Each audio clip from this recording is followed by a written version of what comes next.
Actually Revanth Reddy పాలనలో 6 గ్యారెంటీలు అమలుతుందని ప్రజలు నమ్మిర్రు. కానీ అంత అవాస్తవాలు అది. అసలు ఎక్కడ 6 గ్యారెంటీలు అమలు కాలేదు, ఒక బస్సు తప్ప. మిగతా అన్ని బోగస్ మాటలే. అసలు రేవంత్ రెడ్డి మాటలు నమ్మి ప్రజలు మోసపోయి ఓటేసిరు. ఓటేసినా ఇప్పుడు తెలుస్తుంది పబ్లిక్ ఏందరే మేము ఉత్తరాన ఓటేస్తాం కదా, మళ్ళీ కేసీఆరే ఉంటే బాగుండే కదా. మా కేసీఆర్ మంచి తండ్రి లాంటోడు. ఎందుకంటే ఆయన చేసిన పథకాలు రైతు బంధు కానీ, రైతు బీమా కానీ, కళ్యాణ లక్ష్మి కానీ, ఇలాంటి కొన్ని మంచి పథకాలు అడగని కొన్ని పథకాలు చేసిండు. కాబట్టి కేసీఆరే మాకు మళ్ళొకసారి ముఖ్యమంత్రి కావాలని చెప్పి మళ్ళీ ప్రజలు మళ్ళీ తేలాడుతున్నా మళ్ళీ ఇంకోసారి ఆయన్నే కావాలని చూస్తున్నారు. గ్రామ పంచాయతీలో అనేది ఎంతో అద్భుతమైన పథకం. సో ఇప్పుడు కాంగ్రెస్ గవర్నమెంట్ కళ్యాణ లక్ష్మి అనేది అందుతుంది ఎక్కడ అంతలేదన్నా. అసలు యాక్చువల్లీ కేసీఆర్ పాలనలో ఈ కళ్యాణ లక్ష్మి అనే పథకం ఎవరు అడగలేదు కూడా. వాస్తవంగా రైతులు అడగలేదు, ఎవరు అడగనటువంటి పథకం చేసాడు కేసీఆర్. కానీ ఈయన వచ్చినాక అంతా బోగస్ మాటలు చెప్పి నేను ఇంకా తులం బంగారం ఎక్కిస్తున్నాడు. తులం బంగారం లేదు, ₹1,00,000 లేవు. ఇప్పుడు పంగనామా పెట్టించాడు. కానీ కేసీఆర్ ఉన్నప్పుడు మేము గిరిజనులతో నేను చెప్తున్నా, మా కేసీఆర్ ఉన్నప్పుడు మేము ప్రత్యేక గ్రామ పంచాయతీ అడగలేదు. ఆనాడు రాజశేఖర రెడ్డి పీరియడ్లో ఆయన ప్రకటించు చేస్తాని. కానీ మేము తర్వాత ఈయన ముఖ్యమంత్రి తర్వాత మీరు చేయడం కూడా అడగలేదు. కానీ ఇప్పుడు ప్రత్యేక పంచాయతీలు చేయడం వల్ల మాకు మా గ్రామ పంచాయతీలో మంచి పాలన జరుగుతుంది. ఎందుకంటే గ్రామ పంచాయతీలో మరి అండర్ డ్రైనేజ్ కానీ, సీసీ రోడ్లు కానీ, అసలు మా సర్పంచులు కానీ, వార్డు మెంబర్లు కానీ, ఎంపీటీసీలు కానీ ప్రతి ఒక్క పదవిలు కూడా మా తండకు రావడం, మరి ఈ అధికారులు రావడం, అసలు ప్రత్యేక పంచాయతీ చేయడం మాకు చాలా సంతోషంగా ఉంది. కానీ సంతోషం చేసిన తర్వాత కానీ ఇప్పుడు ఈయన రేవంత్ రెడ్డి ఎప్పుడైతే ఎక్కిండో మాకు చాలా ఇబ్బందులు అవుతున్నాయి. వచ్చే ఫండ్ వస్తలేదు, అసలు ఏ విధంగా అభివృద్ధి పని జరుగుతలేవు. రైతు బంధు కానీ, రైతు బీమా కానీ ఇవన్నట్టు ఇప్పుడు దాకా కళ్యాణ లక్ష్మి కానీ, రైతు తులం బంగారం ఇస్తున్నాడు, అది చేయలేదు. మరి మహిళలకు 2,500 అది లేదు. ప్రతి ఒక్క ఏదైతే మాట చెప్పిండో రేవంత్ రెడ్డి బోగస్ మాట. రేవంత్ రెడ్డి అసలు అబ్బదల ప్రభుత్వం అనే విషయం అయితే రాష్ట్రంలో అందరికీ తెలిసిపోయిందన్న. వాస్తవంగా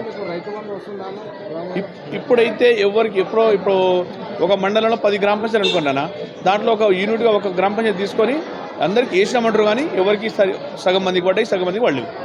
అది అవాస్తవం. అసలు రేవంత్ రెడ్డి ప్రభుత్వం ఫెయిల్ అయిందని చెప్పి ఈ రాష్ట్రంలో గిరిజనులు కాకుండా ప్రతి ఒక్క రైతుల గారు అందరూ తెలిసిపోయింది. కాబట్టి ఇప్పుడు ఏమవుతుందంటే తెలంగాణ రాష్ట్రంలో ఇప్పుడు ఎలక్షన్ పెడితే కేసీఆర్ను గద్దె ఎక్కియనికే గిరిజనులు కానీ, మరి హరిజనులు కానీ, మరి ప్రతి ఒక్క వర్గాల ప్రజలు మొత్తం ఎదురు చూస్తున్నారు. తెలంగాణ రాష్ట్ర వ్యాప్తంగా మళ్ళొకసారి మా ముఖ్యమంత్రి కేసీఆర్ రావాలి. ఈ రేవంత్ రెడ్డి దళితమైనటువంటి రేవంత్ రెడ్డి ముఖ్యమంత్రి రెడ్డి కాబట్టి ఎంబడే దింపాలనే ఆలోచనలు ప్రజలు ఉన్నారు. కాబట్టి ఇప్పుడు ఎలక్షన్ పెడితే మాత్రం మళ్ళీ ముఖ్యమంత్రి కేసీఆర్ అవుతాడు. అయితే కాంగ్రెస్ పార్టీలో ఉన్న గిరిజన ఎమ్మెల్యేలు కానీ వాళ్ళు ఏమంటున్నారంటే కాంగ్రెస్ ప్రభుత్వ పాలన చాలా బ్రహ్మాండంగా ఉంది, అన్ని పథకాలు మేము అమలు పరుస్తున్నామని చెప్పేసి వాళ్ళు అంటున్నారు. అంటే నేను ఇప్పుడు మీడియాతో నేను ఏం చెప్తున్నా, మీ గిరిజన నాయకులు ఏమంటున్నా అంటే తెలంగాణ రాష్ట్రంలో కాంగ్రెస్లోని గిరిజనులు మంత్రులు కానీ, ఎమ్మెల్యేలు కానీ వాళ్ళకు తెలివిలేక అంటున్నారు. వాళ్ళు వాస్తవంగా చెప్పాలంటే వాళ్ళకు సిగ్గుశరం లేదు. ఎందుకంటే తెలంగాణ రాష్ట్రం ఏర్పడిన తర్వాత సుదీర్ఘంగా 14 సంవత్సరాల పోరాటం చేసి కేసీఆర్ తెలంగాణ రాష్ట్రం తెచ్చి మంచి అంటే ఎస్సీ ఎస్టీ వర్గాలకు మంచి అభివృద్ధి పరిచయం చేసిండు. కానీ కొంచెం సొంత లాభం గురించి, ఏదో రాజకీయ పదవుల గురించి ఏదో చేసి ఆ పార్టీలో మాకు పదవులు ఉన్నాయి కాబట్టి నోరు మూసుకొని ఏదో రేవంత్ రెడ్డి ఏదో అంటాడని చెప్పి మా పదవులు వికేసాడేమో అని భయంతో తప్పే మాట్లాడితే తప్ప వాళ్ళకు కూడా తెలుసు వాస్తవంగా కేసీఆర్ ఉన్నప్పుడు మంచి జరిగింది, ఇప్పుడు మంచి జరుగుతలేదని చెప్పి వాళ్ళకు కూడా తెలుసు. కాబట్టి కేసీఆర్ను వాళ్ళు కూడా వాళ్ళ మనసులో కూడా ఉంది, ఓటు మేము ఏయో తీసారని చెప్పి వాళ్ళు కూడా అంటున్నారన్న. వాస్తవంగా ప్రత్యేకంగా అనకలేకపోతున్నారు. కానీ లోపల మాత్రం వాళ్ళకు కూడా ఉంది, కాంగ్రెస్ వాళ్ళకు. వాస్తవంగా మేము కేసీఆర్ ఉన్నప్పుడే మంచిగా ఉండే, మాకు రైతు బంధు వంటది. ఇప్పుడు ఇంకోటి ఏమవుతుందంటే కొందరికి కాంగ్రెస్ వాళ్ళకే రైతు బంధు పడుతున్నది. అది ఒక విచిత్రమైన ఊర్లలో టీఆర్ఎస్లకు పడతలేదు, బీజేపీలకు పడుతుంది. ఇదేందా బాబు కాంగ్రెస్లకు పడుతుంది అన్నట్టు ఒక ప్రచారం కూడా నడుస్తుంది. కాబట్టి తెలంగాణ రాష్ట్రంలో దళిద్ర ముఖ్యమంత్రిని ఎప్పుడు దింపాలనే ఆలోచన ప్రభుత్వంలో ప్రజలు ఉన్నారన్న. అయితే గతంలో తండాలను గ్రామ పంచాయతీ చేసిన కేసీఆర్ మీకు సర్పంచ్గా కూడా మీకు నాయకత్వం అనేది లభించింది. కానీ ఇప్పుడు గ్రామ పంచాయతీ సర్పంచ్ ఎలక్షన్కి కొద్దిగా గ్యాప్ వస్తుంది కాంగ్రెస్ గవర్నమెంట్. దేనికి అనుకోవచ్చు సార్? అంటే ఇప్పుడు చేతగాని ప్రభుత్వం అన్న. వాస్తవంగా చెప్పాలంటే తెలంగాణ రాష్ట్రము అప్పుడు మన ముఖ్యమంత్రి కేసీఆర్ ఉన్నప్పుడు ఎమ్మడెమ్మడి ఎలక్షన్ పెట్టి 6 నెలలు కాకుండా సార్ 2 నెలల లోపే ఎలక్షన్ పెట్టింది.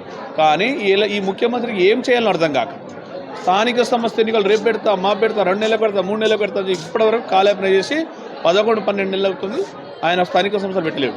ఇంకోటి మీరు అన్నట్టు తాండాలు ప్రత్యేక పంచాయతీ చేసి అసలు ప్రత్యేక పంచాయతీలో కూర్చున్నటువంటి సర్పంచులు అందరూ చాలామంది ఏమంటారు అంటే వాస్తవంగా మేము మళ్ళొకసారి మేమే గెలిచేటోళ్ళము కానీ ఈ ప్రభుత్వం వచ్చే కదా అంటే ఇంకోటి ఏం నడుస్తుందంటే ఇప్పుడు ప్రజల్లో వ్యతిరేకం వచ్చింది, నేను ఓడిపోతాననే భయంతో రేవంత్ రెడ్డి పెడుతున్నాడు.